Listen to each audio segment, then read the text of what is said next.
අයිබෝවන් හැමෝටම හොඳයි එතකොට අද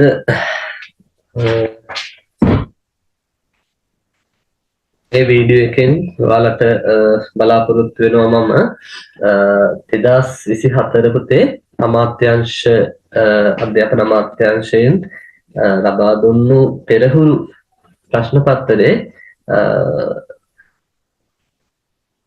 26 ඉඳලා බහුවර්ණ ටික සාකච්ඡා කිරීම කරන්න අපි පළවෙනි වීඩියෝ එකෙන් ඔයාලා දන්නවා පළවෙනි බහුවර්ණ 25 සාකච්ඡා කළා.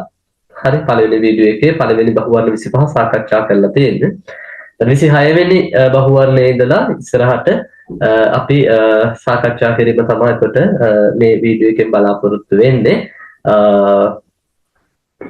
මම හිතනවා මේ වෙනකොට ඔයාලා පළවෙනි වීඩියෝ එක බලලා පළවෙනි බහුවර්ණ 25ට අදාළ පිළිතුරු මොනවද ඒතරේ ඔයාලට මොන හරි අඩුපාඩු වෙලා තිබුණා නම් වැරදිලා තිබුණා නම් ඒවා දැන් නිවැරදි කරගෙන ඇති කියලා. හරි. හොඳයි එහෙනම් අපි වැඩි වෙලා ගන්න නැතුව කෙලින්ම 26 වෙනි බහුවර්ණ ප්‍රශ්නයේ ඉඳලා ඉස්සරහට පිළිතුරු ටික සාකච්ඡා කිරීම ආරම්භ කරමු. right. මේ බලන්න පුතේ 26 වෙනි බහුවර්ණයේ තියෙනවා ජල පොම්පයකින් ජලය එසවිය හැකි උපරිම හිසට වඩා ගැඹුර ඇති ළිඳකින් ජලය පොම්ප කිරීමට අපහසු වූ විට යෙදිය හැකි උපක්‍රම කිහිපයක් පහත් දැක්වේ. ඒ කියන්නේ ඔයාලා සාමාන්‍යයෙන් දන්නවා කේන්ද්‍රාපසාරී පොම්පයකින් අපිට ජලය ඔසවන්න පුළුවන් උපරිම උසක් තියෙනවා. සාමාන්‍ය මුහුදු මට්ටමේ නම් අපි කියනවා පුතේ මීටර 10.3යි 3. මුහුදු මට්ටමේදී නම් මීටර 10.3යි 3 උඩට තමයි වතුර ගන්න පුළුවන්. ඒක රට ඇතුළට එන්න තව අඩුවීමක් තමයි වෙන්නේ. හරි මුහුදු මට්ටමේ ඉඳලා රට ඇතුළට එන්න මේ උස තව අඩු වෙනවා. දැන් මෙතන මේ ප්‍රශ්නේ කියන්නේ ජල පොම්පේ අපි මධ්‍ය රේඛාව මධ්‍ය ලක්ෂය ගත්තොත් මධ්‍ය ලක්ෂයේ ඉඳලා ජල ප්‍රභවයේ ජල පෘෂ්ඨයට අද ජල ප්‍රභවයේ ජල පෘෂ්ඨයේ තියෙන ඒ ජල පෘෂ්ඨයට තියෙන උස හරි ජල පොම්පයේ චූෂණ හිසට වඩා වැඩි. දැන් ජල පොම්පයෙන් ඉහළට ගන්න පුළුවන් උපරිම ජල මට්ටමට වඩා වැඩි උසක් තියෙනවා. ඒ කියන්නේ ජල මට්ටම පහළ ගිහිල්ලා තියෙන දැන් ජල ප්‍රභව. ඉතින් අපෙන් අහනවා මෙවැනි ජල ප්‍රභවයකින් අපිට කොහොමද ජලය ඉහළට ගන්න පුළුවන් මොනවද යොදන්න පුළුවන් උපක්‍රම. right අපි බලමු. ඒ ප්‍රකාශය කියනවා ළිඳේ ජලය තුල ගිල්විය හැකි පොම්පයක් යොදාගෙන. හරි නේද? අපි පැහැදිලිව කියනවා මේකට තියෙන එක විකල්පයක් තමයි පුතේ ජලය තුල ගිල්වන්න පුළුවන් නිමග්න නැත්නම් සබ්මර්සිබල් පම්ප් එකක් අපිට පාවිච්චි කරන්න පුළුවන්. දෙවෙනි එක කියනවා විසර්ජන නලයේ ජලයෙන් කොටසක් විපත නලයකින් නැවත ළිඳට එක් කිරීම නෑ. ඕකේ තියෙනවා ක්‍රමවේදයක්. හරිද? දැන් මේ තියෙන ජල පොම්පය නම් හරිද? එතකොට මෙතනින් චූෂණ නලය යනවා පුතේ. ඒක කෙලවරේ පාදක පාතේ තියෙනවා.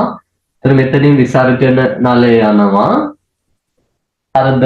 මේ විසර්ජන නලයෙන් නැවත අපි මෙහෙම නලයක් අරගෙන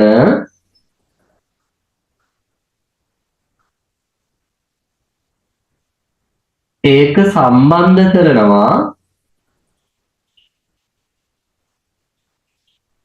නැවත චූෂණ නලයට. හරිද? මේක ජල ප්‍රභවයට නෙමෙයි දාන්නේ. නැවත චූෂණ නලයට සම්බන්ධ කිරීමක් කරනවා. ඉතින් මේකට අපි කියන්නේ ගැඹුරු ලින් කට්ටලයක් කියලා. මේකට කියනවා ගැඹුරු ලින් කට්ටලයක්. මෙතන තියෙනවා පුතේ වෙන්චූරි ඒකකය. අමාරුයි මතක් කරගත්තා. වෙන්චූරි ඒකකයක්. ඒක වෙන්චූරි ඒකකයේ පොඩි කතාවක් තියෙනවා මේ නලය ඇවිල්ලා මේ පොඩි සිහින් වීමක් වගේ තියෙනවා. ඒක ඇඳට පේන්නේ නැහැ.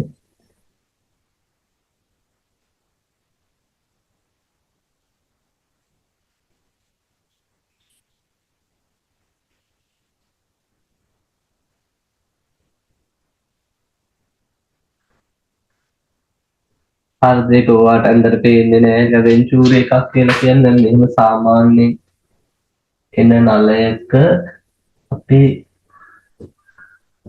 මේ විදිහට මේ සිහින් කරලා තියෙන එක තැන.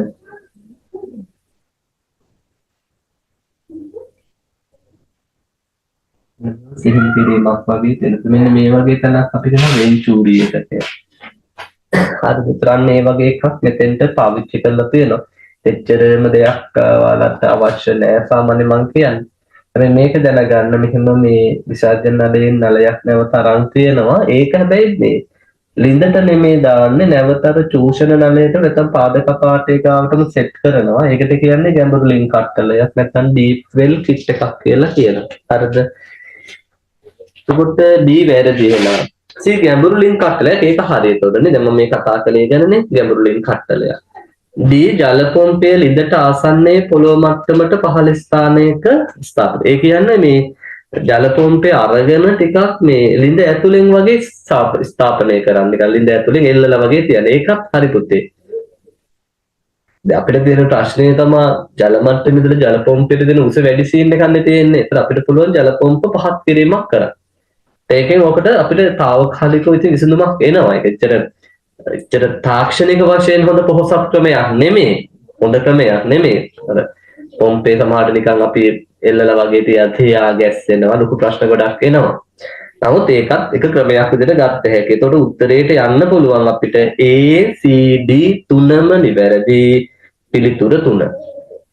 A C D තුනම හරි පිළිතුර 3. right.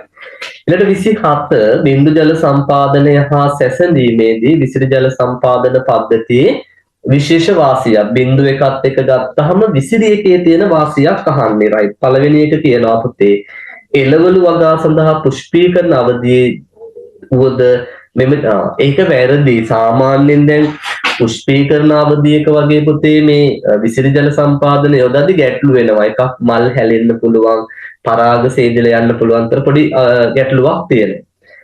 ජලයත් සමග පොහොර යෙදිය හැකි වීම විසිරි එකත් පුළුවන් ජලයත් එක්ක පොහොර යොදන්න වඩා හොඳයි කියන්නේ ශුද්ධ පෝෂක යොදන්න. හැබැයි පොහොර යොදන්න හොඳම ක්‍රමය සාමාන්‍යයෙන් බිංදු එක. අපි බලමු. ජල භාවිත කාර්යක්ෂමතාව ඉහළ වීම ජල භාවිත කාර්යක්ෂමතාව වැඩිම වෙන්නේ බිංදු දෙකට තමයි අපිට ගන්න වෙන්නේ විසිරි. ජල සම්පාදන කාලයේ පුරාම ශාකවල ප්‍රරෝහ කොටසට ජලය ලැබීම නිසා සූර්යාලෝකයෙන් පැලවියදීම වැළැක්වීම. ඒක හරි.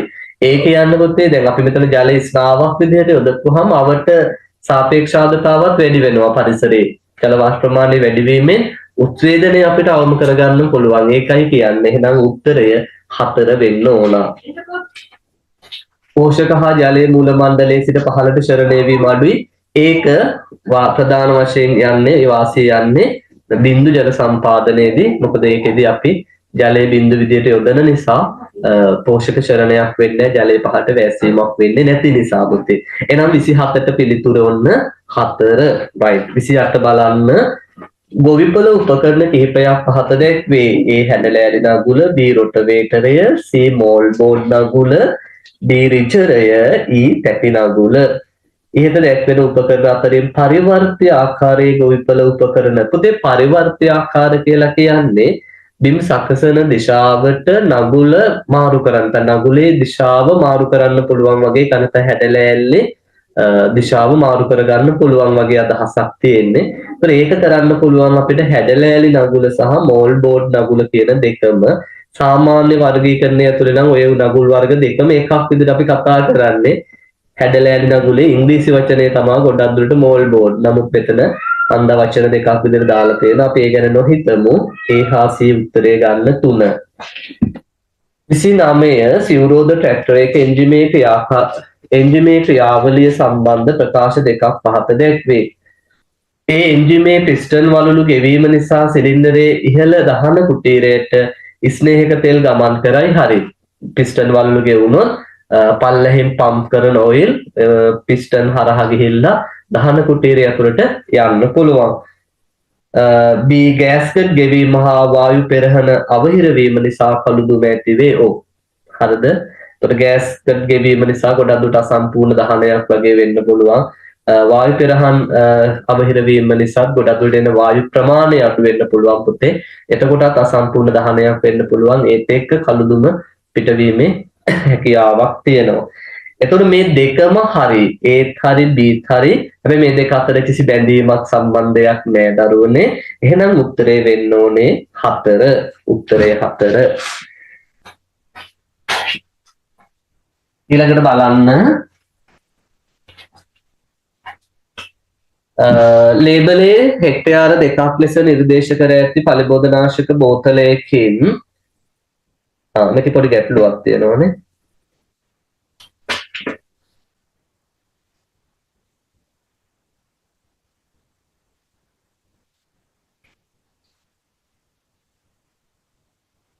මම හිතන්නේ මෙතන අපි මේක හදාගමු හෙක්ටයාරයට ලීටර 2ක් කියලා හදාගන්න.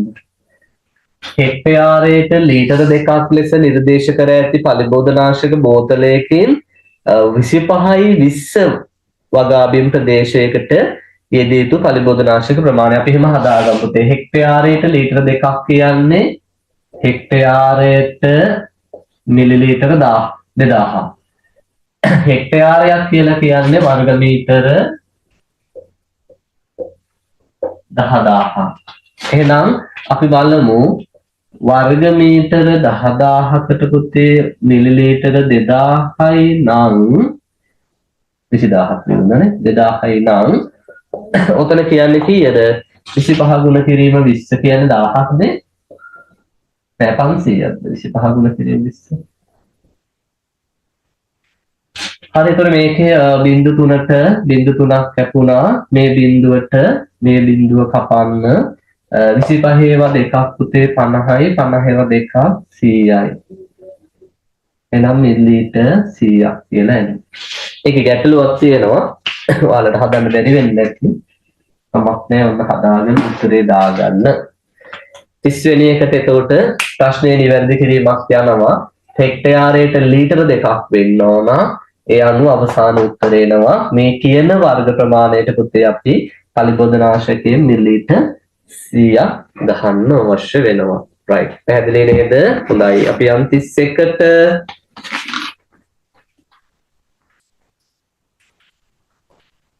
බලන්න 31 දැව පිළිබඳ පහත දක්වා ඇති ප්‍රකාශ වලින් නිවැරදි වගන්තිය තෝරන්න කියනවා. 1 සෛල කුහර හා අන්තර්සෛලීය අවකාශ නොසලකූ විට දැවයක ඝනත්වය සාමාන්‍යයෙන් නෑනේ. සෛල කුහර අන්තර්සෛලීය අවකාශ නොසලකපුවාම සාමාන්‍යයෙන් මගේ මතකයේ නිවැරදි නම් 1650ක් වගේ ඝනත්වයක් එනවා පුතේ දැවවල. හරිද? 1650 වගේ මට්ටමක යනවා. මේක වැරදි. 2 දුඩ දැවවල වර්ධන ශීඝ්‍රතාව සාපේක්ෂව වැඩි අතර නෑ දුඩ දැවවල වර්ධන ශීඝ්‍රතාව අඩුයි මෘදු දැවවල වර්ධන ශීඝ්‍රතාව වැඩි. එක වෙන්න බෑ. දැවයක පවතින විරූපන ප්‍රබලතාව මුදුන් යටලියක ඇති පරාල සම්බන්ධ කිරීමේදී වැදගත්. ඒක හරි. විරූපන ප්‍රබලතාව කියලා කියන්නේ මතක ඇති දැව කොටස් දෙක එකමත් ලිස්සා යාමට තියෙන ප්‍රතිරෝධය වගේ දෙයක් නේ අපි කිව්වේනේ. හරි. මේ විදිහට මේ දැවයට මේ පැත්තට බලයක් එනකොට මේ දැවයට මේ පැත්තට බලයක් එනකොට මේ දෙන්න මෙහෙම එකමත් ලිස්සා යන්නේ නැතිව ඉන්න පුළුවන් නම් ඒකට අපි කියනවා විරූපන ප්‍රබලතාවක්. ඒතර පුතේ දැන් ඔයාලා දන්නවා දැන් මෙහෙම මුදුන් ලීයක් යනකොට නේ නැත් අපි මෙහෙම අඳිමු. දැන් මෙහෙම මුදුන් ලීය යනකොට ඒකට ඇවිල්ලා මෙහෙමනේ සම්බන්ධ වෙන්නේ. නේද? පැත්තෙන් එන ලී මෙහෙම සම්බන්ධ වෙන විදිහෙන් සකස් කරන්නේ. මේ වහලේ මුදුන් ලීය මෙහෙම යනවා. මෙහෙම දෙපැත්තෙන් ඇවිල්ලා තමයි නේ යටලී සම්බන්ධ කරන්නේ. එතකොට මේ දෙන්න අතර තියෙන්න ඕන එකමත් ලිස්සා යාමට ප්‍රතිරෝධී බලයක් ප්‍රතිරෝධීතාවක් තියෙනවා. ඒ කියන්නේ විරූපන ප්‍රබලතාවක් තියෙන්න ඕන කියන එක පැහැදිලි නේද? වහලේ මුදුන් ලීය යනවා දෙපැත්තෙන් ඇවිල්ලා යටලී සම්බන්ධ වෙනකොට ඒ යටලී සහ දැන් මුදුන් ලීය මෙහෙම මේක මුදුන් ලීය මෙහෙම ඇවිල්ලා යටලිය සම්බන්ධ වෙනකොට මේ දෙන්න අතර එකමත් ලිස්සා යාමට ප්‍රතිරෝධී බලයක් තියෙන්න අවශ්‍ය වෙනවා. එන විරූපන ප්‍රබලතාවක් තියෙන්න ඕන. දැවවල ඝනත්වයේ සැලකූ විට ශාකයක මුලේ සිට ඉහළට යන විට ඝනත්වය අඩු වෙනවා. වැරදි. ඒකට කඩදාසි සඳහා තෝරාගන්නේ රෙසින සහ සෙලියුලෝස් වැඩි වෙන්න ඕන, රෙසින අඩු වෙන්න ඕන පුතේ. කඩදාසි වලට ගන්නකොට රෙසින වගේ දේවල් අඩු වෙන්න ඕන. මොකද රෙසින තිබුණොත් සමහරවිට ඒ කඩදාසි වල ආසාත්මිකතා විෂතා ඇති වෙන්න පුළුවන්. ඒතර ඒවා භාවිත කරන අයට ගැටලු ඇති වෙන්න පුළුවන්. සෙලියුලෝස් වැඩි වෙන්න ඕන, ඒක හරි පැහැදිලිව. හැබැයි රෙසින අඩු වෙන්න ඕන කියලා අපි කියනවා. එහෙනම් උත්තරේ යන්න ඕනේ 3. එනට 32 බලන්න. දැව පදම් කරන විට වියලීමේදී ඒකාකාරව වියලීම සිදු නොවන නිසා ඇතිවන දැව දෝෂ පිළිබඳ පහත වදන්ති සලකා බලන්න. එක් මුහුණතක සිට අනෙක් මුහුණත දක්වා ව්‍යාප්ත නොවන ලෙස දික් අක්ෂය ඔස්සේ දැව තන්තු වෙන්වීම. හරි, ඒ කියන්නේ මොක වැටෙන්නේ ඉරිතැලීම කියන එකට. B ඉරු දැවවල සමතල තලයට හානි නොවන ලෙස දික් අක්ෂය ඔස්සේ සිදුවන වක්‍ර වීම. ඕකට කියන්නේ වකය කියලා. ඔව්. ඊළඟ C දැඩි සුළං හා වර්ධනාතතිය නිසා වෛරම හරහා සිදුවන තන්තු හරස්තල ලෙස බිඳීම. ඒකට කියන්නේ සම්පීඩන විකලය නැත්නම් සම්පීඩන විකලතාව කියලා අපි කියනවා. එහෙනම් උත්තරේ වෙන්න ඕනේ පුතේ ඉරිතැලීම, වකය හා සම්පීඩන විකලනය කියලා. මේකෙදී ප්‍රශ්නයක් නෑ. ඒක උත්තරය 4. හරි ලේසි. ඔයාලට ඒ දැව සම්බන්ධ දෝෂ ටික ඔළුවේ තියෙනවා නම් මේක අමාරු ප්‍රශ්නයක් වෙන්නේ නෑ. ඉතින් ඒවා මතක තියෙන්න ඕන පාඩම් කරගන්න. 33 ඒකේ පරිරක්ෂණ ක්‍රම භාවිතයෙන් දැව පරිරක්ෂණය කිරීමේදී අපිරිසිදු වියලි දැව මත පරිරක්ෂක ගැල්වීම සාමාන්‍යයෙන් කිසිම විදියකින් පුතේ අපිරිසිදු දැව මත සාමාන්‍යයෙන් පරිරක්ෂක ගල්වන්නේ නැහැ ගොඩක් දුරට. අනිත් එක තමයි මේ ඔය විසිරීම මගින් පරිරක්ෂක ආලේප කරන්නේ ගොඩක් දුරට අපි අර පිහිටි ස්ථානයේ තියෙන දැව ආරක්ෂා කරන එක. දැනටම වහලයකට ගහලා තියෙන දැව වලට වගේ ඒ වගේ අපි පාවිච්චි කරනවා. හරිද? 2 දැවයක් ස්ථාපනය කර ඇති ස්ථානයේදීම හානියට ලක් වූ විට ගිල්වීම. ඒතකොට ඒක ගිල්වීම නෙමෙයි. ඒකට තමයි විසිරි වියලීම කියන එක. නැත්නම් විසිරි වියලීම නෙමෙයි. විසිරීම ස්ප්‍රේයින් කියන ක්‍රමය ඉන්නේ. දැවයකට පරිවර්තනය කළ වහාම එහි තෙතමන ප්‍රතිශතය 50ක පමණ පවතින අවස්ථාවකදී පරිරක්ෂණය සඳහා විසරණ ක්‍රමය වාට මතක ඇති. අපි කියනවා දැව බවට පරිවර්තනය ඉරපු වහාම දැව වලට පරිවර්තනය කරපු වහාම අපි මොකද කරන්න ඕනේ? විසරණ ක්‍රමයෙන් පරිරක්ෂණය කරනවා. ඒතර මේක කරන්න සාමාන්‍යයෙන් 50කවත් තෙතමන ප්‍රමාණයක් තියෙන්න ඕන. අපි මේකෙදි කරනවා කියන්නේ පුතේ දැව පරිරක්ෂක ද්‍රාවණයක් තුල ගිල්වලා ඊට පස්සේ අට්ටි ගහනවා. පෘෂ්ඨ එකිනෙක ස්පර්ශ වෙලා තියෙන්න ඕන එතනදී. කියන්නේ සාමාන්‍යයෙන් දැව අට්ටි ගහනකොට පෘෂ්ඨ එකිනෙක ස්පර්ශ නොවන විදිහටයි අපි දැව අට්ටි ගහන්නේ. හැබැයි මේ ක්‍රමේදී දැව අට්ටි ගහනවා එක පෘෂ්ඨයක් තව පෘෂ්ඨයක් එක්ක ස්පර්ශ වෙන විදිහට. ඒකෙන් අපි බලාපොරොත්තු වෙන්නේ අර පරිරක්ෂක වියලීම ප්‍රමාද කරලා වැඩි ප්‍රමාණයක් දැව තුරට විසරණය කරව ගන්න. හරි. එහෙනම් උත්තරේ යන්න ඕනේ 3. 4 වෙනි එකත් ඕනනම් බලමු. පරිරක්ෂක තුල ගිල්වීම මගින් දැවයක් පරිරක්ෂණය කිරීමේදී දැවය පරිරක්ෂක ද්‍රාවණය තුල බහා ගිල්වීමේ ක්‍රමේදී නෙමෙයි ඕක අර තියෙනවනේ උණුසුම් හා සිසිල් ක්‍රමය කියලා එකක්. ඒකෙදි තමයි පුතේ දැව පරිරක්ෂක ද්‍රාවණය තුල ගිල්වලා සෙල්සියස් අංශ 80ට එනකම් රත් කරලා ඊට පස්සේ හපව සාමාන්‍ය උෂ්ණත්වයේ තියෙන පරිරක්ෂක ද්‍රාවණයක ගිල්වන. ඒකට අපි කියන්නේ උණුසුම් හා තෙත් ක්‍රමය. ගිල්වීමේදී කරන්නේ සාමාන්‍ය පරිරක්ෂක ද්‍රාවණයක යම් කාලය වෙනස් වෙන්න පුළුවන්. දැව වර්ග මත දැවය භාවිත කරන අරමුණ මත වෙනස් වෙන්නත් පුළුවන්. පාවිච්චි කරන පරිරක්ෂක ද්‍රාවණ මත වෙනස් වෙන්නත් පුළුවන්. හරිද? යම් කාලයක් පැය කිහිපයක් වෙන්න පුළුවන් පරිරක්ෂක ද්‍රාවණයේ ගිල්වලා තියෙනවා. පීඩන හා රික්ත ප්‍රතිකාරය මගින් පරිරක්ෂක ගැල්වීම කාර්යක්ෂම ක්‍රමයක්. මෙන්න පහසුවෙන් සිදු කළ හැකි ක්‍රමයක් කියලා කියන්න අමාරුයි පුතේ. මේක සාමාන්‍යයෙන් අපි කරන්නේ මහා පරිමාණ දැව ව්‍යාපාරවලදී ඒ අය පාවිච්චි කරන ක්‍රමයක්. සාමාන්‍ය කෙනෙකුට පාවිච්චි කරන්න පුළුවන් ක්‍රමයක් නෙමෙයි මේක. මොකද මේ සඳහා වෙනම උපකරණ කට්ටලයක් අවශ්‍ය වෙනවා. right. එහෙනම් පුතේ 33ට පිළිතුර දිය යුත්තේ 3. ඊළඟ 34 බලන්න. මේ ප්‍රශ්නේ චුටි අවුලක් තිබුණා පුතේ. මේ ප්‍රශ්නේ හෙඩින් එක කියන්නේ උඩ විස්තරේ නොඉඳුල් පොල් තෙල් ගැන කතා කරලා යට උත්තරවල සාමාන්‍ය පොල් තෙල් වලට අදාළව පිළිතුරු තියෙනවා. එවැනි ප්‍රශ්න සාමාන්‍ය මේ වගේ පේපර්ස් වල තියෙවි. නමුත් කිසිම විදියකින් අපේ අවසාන එක්සෑම් එකේදී ඒ වගේ දෝෂ එන්නේ නැහැ. ඒක මතක තියාගන්න. නොඉඳුල් පොල් තෙල් නිෂ්පාදනය පිළිබඳ නිවැරදි ප්‍රකාශය තෝරා දක්වන්න. 1. නොඉඳුල් පොල් තෙල් නිෂ්පාදනය සඳහා යොදාගන්නේ නොමේරු පොල් මද වේ වැරදි. එහෙනම් අපි කොහෙවත් කියන්නෙත් නැහැ. එහෙම ගන්නෙත් නැහැ සාමාන්‍ය. පොල් තෙල් වල ස්වභාවික රසය හා සුවඳ රැක ගැනීම සඳහා උදුන සෙල්සියස් අංශක 60 උෂ්ණත්වයේ පවත්වා ගත යුතුයි. ඔව් අනිවාර්යයෙන්. සෙල්සියස් අංශක 60 තමයි උඩරිම යන්න පුළුවන් උෂ්ණත්වය. නැත්නම් ඊට අඩු මට්ටමක තියෙන්න ඕන පොතේ. තුන්වෙනි එක පොල් තෙල් හිඳීමේදී ඒ සඳහා ලබා ගන්නා ලද පොල් මදවල කුරුට්ට ඉවත් කිරීම අත්‍යවශ්‍ය වේ. ඔන්න ඔතන තමයි ගැටලුව තියෙන්නේ. මේ කියන්නේ සාමාන්‍ය පොල් තෙල් ගැන. ඒතර මේ උත්තරේ මේක ප්‍රශ්නේ උඩ හෙඩින් එක කියන්නේ නොඉඳුල් පොල් තෙල් ගැන කතා කරනවා. හැබැයි උත්තරයක් යනවා සාමාන්‍ය පොල් තෙල් සම්බන්ධවත්. එහෙම වෙන්න බෑ. නමුත් වෙලා තියෙනවා කරන්න දෙයක් නෑ. තුන්වෙනි එක වැරදි. සාමාන්‍ය පොල් තෙල් හදනකොට ඔයා දන්නවා පුතේ අපි කුරුට්ට අයින් කරන්නේ. හැබැයි නොඉඳුල් පොල් තෙල් හදනකොට අපි කුරුට්ට ඉවත් කරනවා.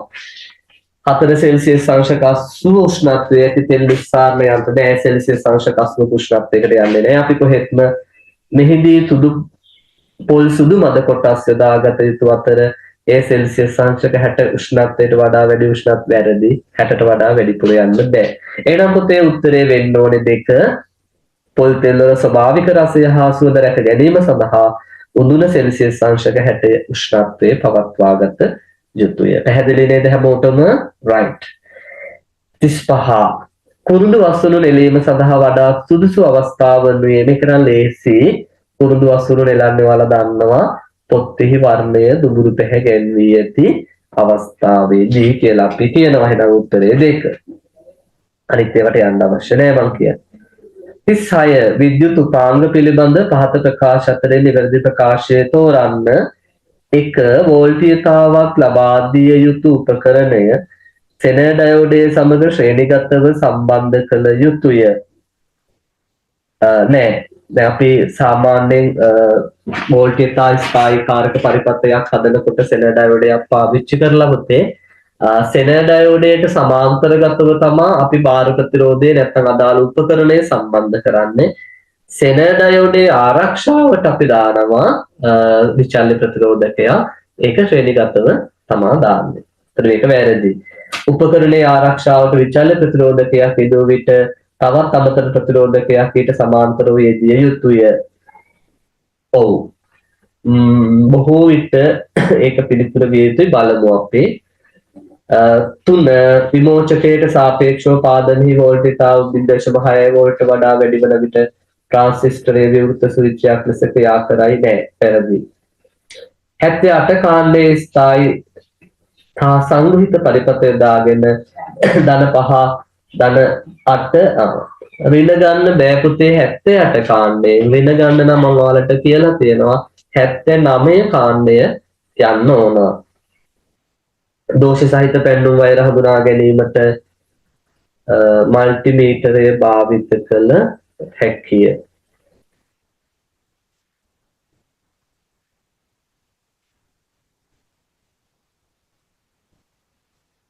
දෝෂ සහිත පැන්නුම් වෛර ජම්පර් වෛර හඳුනා ගන්න මල්ටිමීටරය භාවිත කළ හැකිය.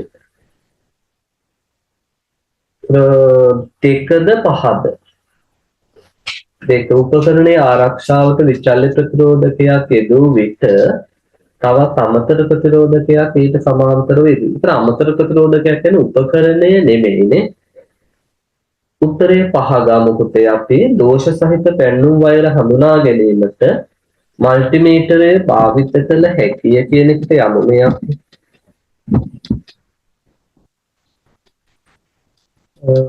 අපල තවත් අමතර ප්‍රතිරෝධකයක් කියලා තමයි කියන්නේ. सामान्य अमतर प्रतिरोधके නෙමෙයි ඉතින් අපි දාන්නේ අදාළ ඉලෙක්ට්‍රොනික අදාළ උපකරණයේ විදුලි උපකරණයේ හරි මොකක් හරි බලමු.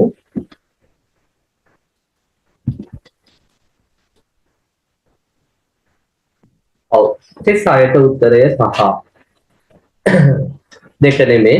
එතන අමතර ප්‍රතිරෝධකයක් කියන එකයි වැරද්ද පුතේ. එතන උපකරණය වුණා නම් හරිය. උපකරණය වුණා නම් හරි. එතන විදුලි උපකරණය හරි බාර ප්‍රතිරෝධය කියන නම හරි තිබුණා නම් හරිය. right අපි යමු 37ට 230 වෝල්ට්ස් බොහස්ත ප්‍රත්‍යාවර්ත ධාරාව අවකරණය සඳහා යොදා ගන්නා පරිණාමකයක් පාත දැක්වේ. හරි. එතන මෙන්න මේ පරිණාමකවල මේ කතාව චුට්ටක් ඔයාලා දැනගන්න අවශ්‍යයි. මම මේක කලින් කියලා තියෙනවා මගේ මතකයේ හරිනම්. ඒත් අපි මෙහෙම නිකන් මම සරලව ගන්න මේ තියෙන පරිණාමකයක් කියලා අපි හිතමු. ඒත් මේ පැත්තෙන් ඔන්න වයර් දෙකක් වෙනවා. මේ පැත්තෙන් මේකේ විදිහට නම් වයර් තුනක් තියෙනවා. අපිට මේකෙන් තේරුම් ගත්ත හැකි මේ පැත්ත තමයි පුතේ ප්‍රතිදානය දෙන්නේ. මේ පැත්තෙන් තමයි ප්‍රතිදානය ගන්නෙ. සාමාන්‍යයෙන් ප්‍රදානය දෙන පැත්තේ වයර් දෙකයි තියෙන්නේ.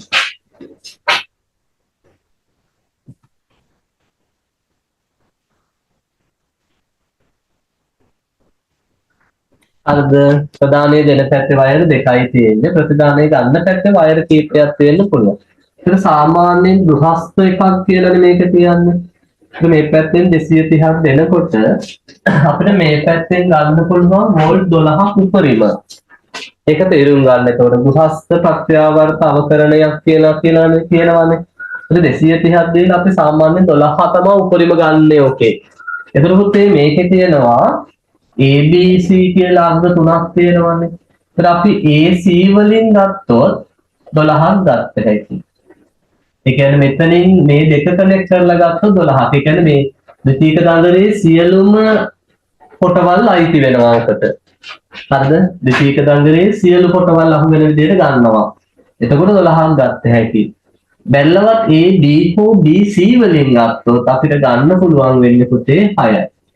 මුන් දෙන්න අතරින් ගත්තොත් 6යි. මුන් දෙන්න අතරින් ගත්තත් 6යි. ඒ කියන්නේ මේ ද්විතීයික දංගලේ කොට ගණනින් භාගයක් තමයි A B හෝ B C ට අයිති වෙන්නේ. කොට ගණනින් භාගයයි. එතකොට තවත් ගන්න පුළුවන් ප්‍රතිදානය භාගයකින් අඩු වෙනවා.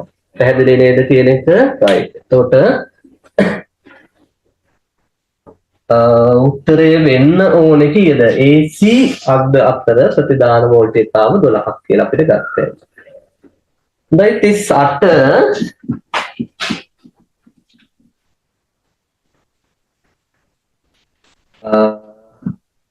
වොට් 1000ක් වන විදුලි කේතලයක් භාවිතයෙන් ජලය ලීටරයක් නැටවීම සඳහා ගතවන කාලය කොච්චරද කියලා අහනවා. ඒතර ජලය ලීටරයක් කියලා කියන්නේ දරුවනේ කිලෝග්‍රෑම් එකක් ආසන්නව. ඒක මතක තියාගන්න. මම සාමාන්‍ය කරවල දාන්නවා. එහෙනම් m කියන්නේ 1යි c 4200යි. මේ සමීකරණය MCG ට වල SFT වලට ඉගෙන ගන්නවා.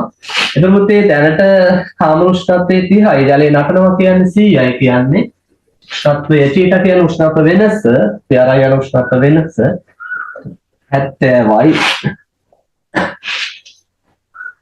එතකොට 0.3ක් අගට එනවා. 4 2 14න් 4 දැම්මා එකක් ඉතිරි 28යි 1යි 29යි. ජූල් මෙච්චරක්.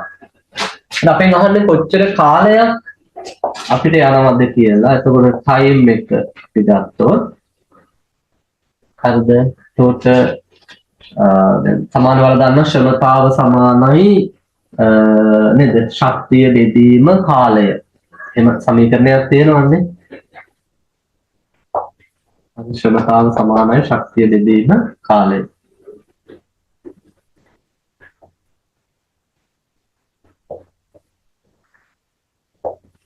ශක්තිය බෙදීම කාලය. අපේ කාලයනේ අහන්නේ දැන් මෙතන. දැන් කාලය සමානයි ශක්තිය බෙදීම ශ්‍රමතාව. ශක්තිය මෙච්චරයි. ශ්‍රමතාව මෙච්චරයි. 0.3 කැපුණා. ඒකට තප්පර වලින් එනවා අපිට 294ක් උතේ. තප්පර 294ක් කියලා කියන්නේ ආසන්නව මිනිත්තු 5ක්. උත්තරේ මිනිත්තු 5ක් ඇති ඕකේ. ඔව් මිනිත්තු 5ක්. ආසන්නව මිනිත්තු 5ක්. පැහැදිලි නේද? එනවනේ මේ ස්ටෙප් එක අහන්නගේ මම එකයි බර කරන්නේ නැතුව හැදේවල හැමෝටම පුළුවන් උන්ට. බලමුකෝ ස්ටෙප් වල මේවා ලොකුටම කරනවා පුතේ. ඒවා වෙනම පාඩම් වල ස්ටෙප් වල. හරි. තාපේ පාඩම. තද Q සමාන NCT ට දාලා අපිට මේ ජලය 30 ඉඳලා 70ට අරන් යන්න වතුර ලීටරයක් يعني කිලෝ 1ක් කිලෝග්‍රෑම් එකක් 30 ඉඳලා 70ට අරන් යන්න කොච්චර ශක්තියක් දෙන්න ඕනද කියලා බලන්න. ඒතර ජූල් මෙච්චරක් වෙනවා. ඒතර ඒ ජූල් ප්‍රමාණය දෙන්න ක්ෂමතාවය වොට් 1000ක් වන කේතලය කොච්චර වෙලාවක් කරන්ට් එකට අපි සෙට් කරලා තියන්න ඕනද? ඒක ක්‍රියාත්මක කරන්න ඕනද? ක්ෂමතාව සමානයි ශක්තිය බෙදීම කාලය. දැන් කාලයේ සමානයි ශක්තිය බෙදීම ක්ෂමතාව හරස් කුලිතේ දාපු වෙනවා බලන්න. ශක්තිය අපිට ආවා 2,94,000ක් ක්ෂමතාව දීලා තියෙනවා 1000යි. නම් බෙදුනහම තප්පර වලින් එනවා 294ක් කියලා. ඒ කියන්නේ මිනිත්තු වලින් 5ක් කියලා. පැහැදිලි නේද? right. 39 පහත දක්වා ඇති පාලක පද්ධති කාණ්ඩ අතරින් සංවෘත කුඩු පාලක පද්ධති වලින් පමණක් සමන්විත වර්ණය තෝරා. ප්‍රතිශෝධන යන්ත්‍රයේ වැරදි සංවෘත නෙමෙයිනේ. තාපන දංගර උඳුන වැරදිනේ. මාර්ග සංඥා පද්ධතිය නම් හරි හිසකෙස් කියලානේ වැරදි. අදෝරක් උඳුන ගිනි අනතුරු පද්ධතිය විදුලි ස්ථිරිකය. අදෝරක් උඳුන වැරදිනේ. වායු සමන යන්ත්‍රය හරි. සැන්ඩ්විච් ටෝස්ටරේ වැරදි. විදුලි උඳුනත් වැරදි. මාර්ග සංඥා පද්ධතිය ගිනි අනතුරු වෙන්න ඕන පුතේ. ගිනි අඟුරු නෙමෙයි ගිනි අනතුරු පද්ධතිය රෙදි ශෝධන යන්ත්‍රය. ඒකත් වැරදි. පොඩ්ඩක් ඉන්න එතකොට. එහෙම වුණොත් පහ නෙමෙයි. උත්තරේ 3. අදෝරක් තුන කියන එක අපිට ගන්න වෙන්නේ අපිට සංවෘත පොදු විදියට ගන්න වෙනවා පුතේ. අදෝරක් තුන මතක තියාගන්න. ඉන්ෆ්‍රාරෙඩ්. ඒක ගන්න වෙනවා. මොකද රෙදි ශෝධන යන්ත්‍රය පැහැදිලිවම සංවෘත පොදු නෙමෙයි පුතේ. එහෙනම් උත්තරේ 3 අදෝරක් තුන ගිනි අනතුරු පද්ධතිය විදුලි ස්ථිරිකය. උත්තරේ 3. 40 ස්වයංක්‍රීය පාලන පද්ධතියක ආදානය හා ප්‍රතිදානය සඳහා උදාහරණ. සාමාන්‍යයෙන් ඔයාලා දන්නා පුතේ පාලන පද්ධතියක ආදාන වෙන්නේ සංවේදක ප්‍රතිදාන වෙන්නේ උදයන. එහෙමනේ අපි කතා කරන්නේනේ. හරි ආදාන ගන්නේ සංවේදක වලින් සෙන්සර්ස් වලින් ප්‍රතිදාන ගන්නේ උදයන නැත්නම් ඇක්චුේටර්ස් වලින්. ඒතකොට මේකේ බලමු අපි දැන් විදුලි බල්බය ගත්තොත් ඒක ප්‍රතිදානයක්. ඒතර වැරදිනේ. LM34 කියලා කියන්නේ සංවේදකයක්. RFIDs ඒතර දෙකම සංවේදක තියෙන වැරදි. විදුලි පංකාව හරි. MQ3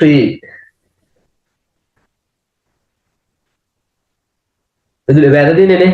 විදුලි පංකාව එතකොට එන්නේ ප්‍රතිදානය. ඒතර ඕඩර් එක මාරු වෙලා තියෙන්නේ. උත්තරේ 4 LM35 උෂ්ණත්ව සංවේදකය සහ විද්‍යුත් මෝටරය. ඒතර උත්තරේ වෙන්න ඕනේ 4. right බලන්න 41 තියෙන ඉලෙක්ට්‍රොනික පාඩමෙන් විභව බෙදුම් පරිපථයක් දීලා තියෙනවා පුතේ ඔයාලට බලන්න පුතා. එතන මෙතන එක ප්‍රතිරෝධකයක් තියෙනවා, තව ප්‍රතිරෝධකයක් තියෙනවා.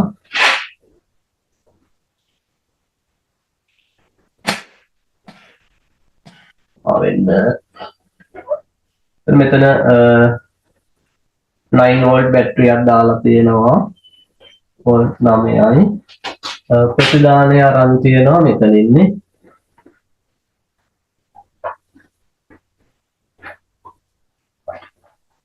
දැන් තව ප්‍රතිදානය අරන් තියෙන්නේ මේක 100යි ඕම්. මේක 200යි ඕම්. අපිට දීලා තියෙනවද? 100යි ඕම් 200යි ඕම්. අපෙන් අහනවා මේ ඩයෝඩ් එක දෙපස විභව අන්තරය කියන්නේ මේ 100යි ඕම් ප්‍රතිරෝධකය හරහා විභව අන්තරය අහන්නේ. ඔයාලා දන්නවා මේ වගේ තුච අපිට දීලා තියෙන සමීකරණයක් තියෙනවා. V out බෙදීම V in සමානයි R එක හරි මොකක් හරි මේක මම දැන් මේක R එක කියලා ගන්න. උඩ තියෙන නිසා R1 R2. එතකොට V out තමයි අපි හොයන්න ඕනේ. V in 9යි පුතේ. R1 100යි R1 100යි R2 200යි. කොහොමද තියෙන්නේ? එතකොට V out සමානයි 100 100 බෙදීම 300 3 කිරීම 9 බිඳු දෙකට බිඳු දෙකක් ලකුණු වල විභාගෙදී කපන වැඩ ඒව කරන්න ඒ කියන්නේ කපන්න ඒ පෑනෙන් කපන්න නැතුව වල හිතින් ඒ වැඩේ කරගන්න කොහොමද වල කැල් පාවිච්චි කරන නිසා දෙයක් වුණා ඒක මේක බහුවර්ණයක් කොහොමද අදාළ වෙන්නේ එතකොට පුතේ කීයද 3යි නේ වෝල්ට් 3යි එහෙනම් ඩයෝඩය හරහා විභවන්තර වෙනවා වෝල්ට් 3ක් වෝල්ට් 3ක් උත්තරේ බලන්න කීය දෙන්නේ 2 නේ උත්තරේ 2 ලේසිනේ අමාරු නෑ අපි මේ වගේ ගොඩක් හදලා තියෙනවා මේ වෙනකොට 42 බලමු පුතේ වෘත්තීය සෞඛ්‍ය හා සුරක්ෂිතතාව නිසි ලෙස පවත්වා ගැනීමට අදාළව ශ්‍රී ලංකාවේ ක්‍රියාත්මක 1942 අංක 4ද ෂුවර්නේ අංක 4ද කියලා අංක 42මද වන්දා හරිද දාරන මොකක් හරි කමන්නේ කර්මාන්ත ශාලා ආඥාපනත එක මගින් ශාරීරික හෝ සෞඛ්‍යමය ලෙස සිදුවිය හැකි අනතුරු වලින් සේවකයන් ආරක්ෂා කරනු ලැබේ. එක ක්‍රියාත්මක කිරීමට අදාළ ප්‍රධාන බලතල දිස්ත්‍රික් කර්මාන්ත ශාලා පරීක්ෂක ඉංජිනේරු කාර්යාලය සතු වේ. පැහැදිලි. ශ්‍රී ලංකා යුද හමුදා හා පොලිස් සේවයේ නිරත වන්නන් සඳහා ආවරණය ලබා දී පැහැදිලි. ක්‍රියාත්මක කිරීම සේවායෝජකයා විසින් ප්‍රතික්ෂේප කළ විට කම්කරු වන්දි කොමසාරිස් වෙත පැමිණිලි කළ හැකිය.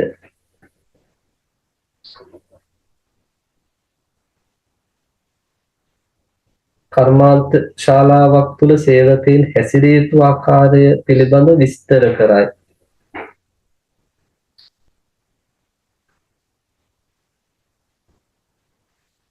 පුතේ මේ දැන් සාමාන්‍යයෙන් ඔය කම්කරු වන්දි කොමසාරිස්ට යන්නේ වන්දි ආඥාපනතනේ.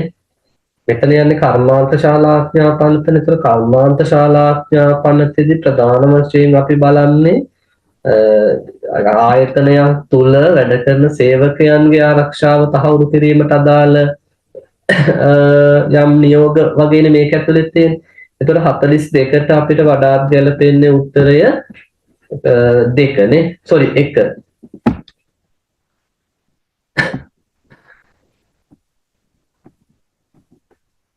හරි 42ට වඩාත් සුදුසුයි පුතේ උත්තරේ 1. ඊළඟ 43 බලන්න. ලේසි මේක හැබැයි එක උත්තරයක් මගහැරලා තියෙනවා. ගැන හිතන්න එපා. භූමි අලංකරණයේදී මෘදු අංග ලෙස යොදා ගන්නා ශාක හා ඒවායේ භාවිත දැක්වෙන වර්ණ අතරින් නිවැරදි සම්බන්ධතාව දැක්වෙන වර්ණය තෝරන්න. මේකේ පළවෙනි එක නෑ. දෙවෙනි එක කියනවා කොසැන්ඩ්‍රා. කොසැන්ඩ්‍රා කියන එක අපිට යොදා ගන්න පුළුවන්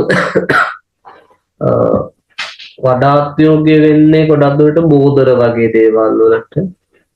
තුන්වෙනි එක පෙටූනියා කියලා කියන්නේ මල් පාත්ති වලට යන මල් වර්ගයක්. දුරැන්ත වැටි වලට හරි. දේවදාර කියන්නේ තනි ශාක විදිහට යන්න පුළුවන් එකක්. නැත්නම් වෘක්ෂ විදිහට යන්න පුළුවන් එකක්. එහෙනම් උත්තරේ වෙන්න ඕනේ හරි ලේසි දුරැන්ත වැටි නැත්නම් බද වැටි කියන ඒවා.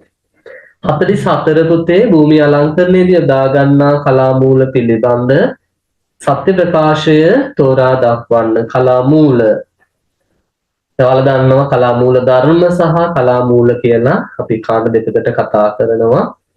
එක තියුණු මායිම් පෙන්වීම සඳහා වක්‍ර රේඛා වැරදි. තියුණු මායිම් යන්නේ අපි ඍජු රේඛා වලින්, සරල රේඛා වලින්. නිල් සහ කහ මූලික වර්ණ සංකලනයෙන් දම් නෑ නිල් සහ කහ මූලික වර්ණ එකතු වෙලා හදන්නේ කොළනේ. දම් හැදෙන්නේ ගොඩක් දුරට නිලුයි රතුයි එකතු වීමෙන්. 3 විශාල කටු සහිත ශාක පත්‍ර මගින් රළු වයනයක් පෙන්විය හැකිය. ඔව් එහෙනම් උත්තරය 3. භූමියක දෘශ්‍ය ස්කන්ධය වැඩි කර පෙන්වීමට භාවිත කළ හැකි දුඩාංග පමණි නෑ. මෘදුවංග ගන්නත් පුළුවන් අපිට. නිල් හා දම් වර්ණ ශීත වර්ණ ලෙස වර්ග කෙරේ. පහත් හරි නේද ළමයි? නිල් හා දම් කියලා කියන්නේ ශීත වර්ණ තමයි.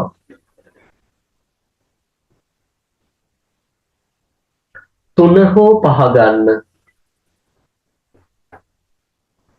ඊළඟ 45 ඔයාලට සංකේත ටිකක් දීලා තියෙනවා පුතේ.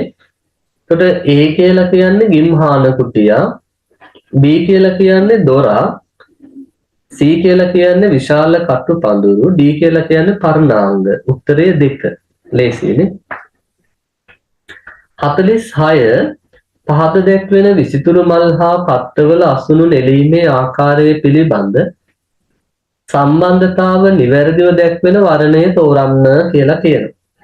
එතකොට පළවෙනි එක කියනවා රෝස වෘන්තය සෙන්ටිමීටර් 30-40 දිගට පිහිටන ලෙස තියුණු තලයකින් කැපීම. හරි නේද? අනිත් ඒවා කියවල බලමු කොහොමද? දෙක ඇන්තූරියම් නටුව පාදස්තයෙන් නවායද. පුතේ නටුව නමල අදින්නේ ජබෙරාවල. කැලතියා අග්‍රස්තයට සිට සෙන්ටිමීටර් 45ක් 55ක් දක්වා අද දඬු නෙලා ගනි. වැරදි. කැලතියාවල පත්‍ර නෙලා ගන්න අපි. ජබෙරා සෙන්ටිමීටර් 30ට වැඩි පත්‍ර. ජබෙරා පත්‍ර නෙමේ මල්නේ. වැරදි. ඕකිඩ් පුෂ්ප මණ්ඩලවල පුෂ්පිකා පැහැදිලි අවස්ථාවේදී ඒක ජබෙරාවලටයි අදාළ වෙන්නේ පුතේ. එහෙනම් උත්තරේ 46ට 1.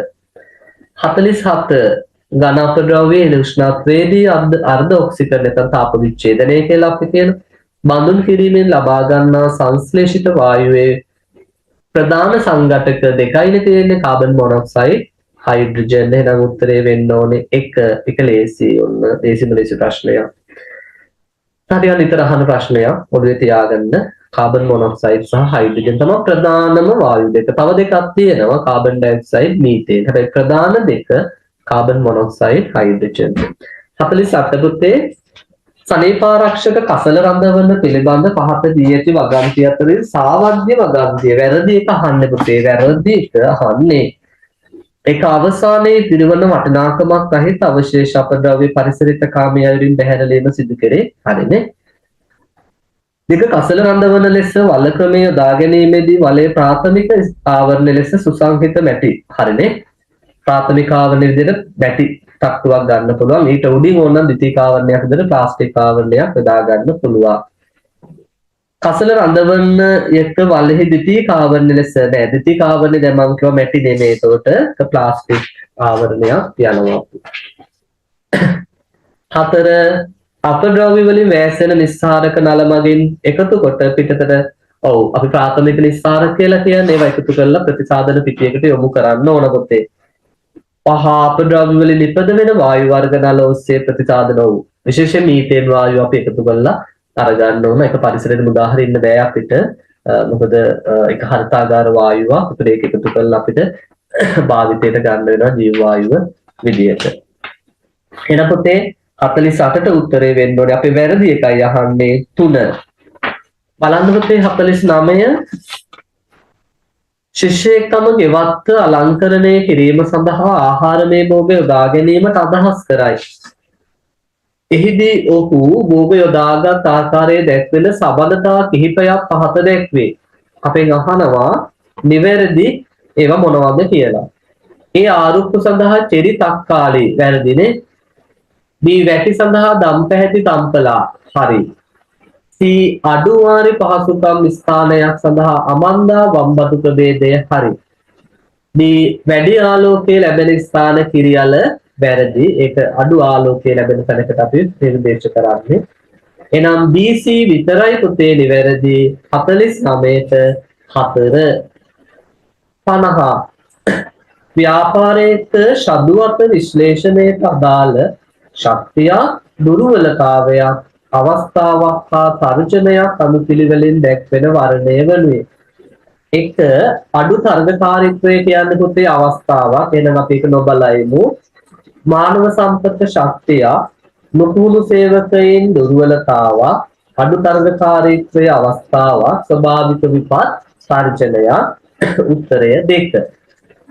තුන්වෙනි එක ඕනනම් බැලුවොත් කලමනාකරන අධ්‍යක්ීම් ශක්තියක් ස්වභාවික විපත් කියන්නේ එතකොට තර්ජනයක්. එන එක වෙන්න බෑ.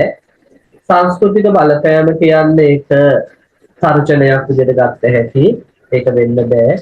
මානව සම්පත ශක්තිය අඩු අධ්‍යක්ීම් දුර්වලතාවක් තාක්ෂණික අධ්‍යක්ීම් ශක්තියක්. එතකොට එහෙනම් ඒක වෙන්න බෑ. එහෙනම් 50ට පිළිතුර වෙන්න ඕන පුතේ 2. 50 පිළිතුර 2. right. ඔන්න දරුවනේ මේ අවුරුද්දේ කියන්නේ 2024 අවුරුද්ද සඳහා අධ්‍යාපන අමාත්‍යාංශයෙන් අපිට එවලා තිබුණු BSc පේපර් එකේ MCQ වල පිළිතුරු සාකච්ඡා කරලා අපි අවසන් කරා වුණ. බලලා ඔයාලගේ අඩුපාඩු ටික හදාගන්න. තව ටික කාලයේ තියෙන විභාගෙට ඒ නිසා අඩුපාඩු හදාගන්න එක ඔයාලට ගොඩාක් වටීවි. හරි. එහෙනම් අද දවසේ අපි වීඩියෝ එකේ වැඩ මෙතනින් නිමා කරනවා. නැවත අපි තවත් පේපර් එකක පිළිතුරු සාකච්ඡා කරන වීඩියෝ එකකින් මුණ ගැහෙමු. එතකල් හැමෝටම සුබ පතනවා වැඩි කොහොමද කරගන්න මහන්සි වෙලා වැඩ කරන්න වැඩ කරන තරමට පාලක හොඳ ප්‍රතිඵලයකට යන්න පුළුවන් අනිවාර්යෙන්ම right එහෙනම් හැමෝටම ආයුබෝවන්